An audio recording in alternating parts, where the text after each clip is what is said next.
Linear non లీనియర్లో ఇదే తప్పు ఒక్కడు సినిమాకి జరగాల్సిందంట. కొండారెడ్డి బుజ్జి సెంటర్ ఐకానిక్ సీన్ ఉంది కదా, ఆ సీన్ ఓపెనింగ్ ఆఫ్ ది స్క్రీన్ ప్లేలోనే వచ్చేస్తుంది. ఒరిజినల్ నా గుణశేఖర్ గారు రాసుకున్న స్క్రీన్ ప్లేలో ఓపెనింగ్లో కొండారెడ్డి బుజ్జి సెంటర్లో ప్రకాష్ రాజ్ లాంటి క్యారెక్టర్ భూమికని ఎత్తుకెళ్ళిపోతుంటే మహేష్ బాబు వచ్చి అడ్డుకొని భూమికని తీసుకెళ్ళిపోతారు. తీసుకెళ్తున్నప్పుడు అక్కడ ఫ్లాష్ బ్యాక్ నరేషన్లో who is Mahesh Babu, who is Bhumika and who is Prakash Raj అన్నది ఫ్లాష్ బ్యాక్ నరేషన్లో చూపిస్తారు. ఇది ఒరిజినల్గా గుణశేఖర్ గారు రాసుకున్న screen play.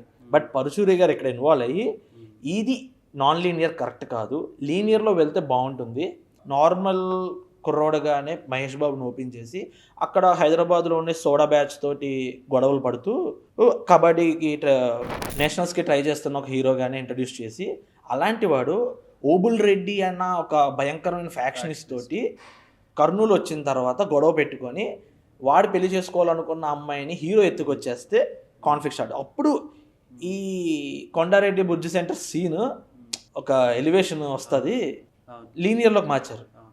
So linear non linear అన్నది చాలా క్రూషియల్ బ్రో. స్టోరీ బాగుంటుంది, బట్ ఆ స్టోరీ నువ్వు ఎలా చెప్తున్నావు అన్నది చాలా ఇంపార్టెంట్.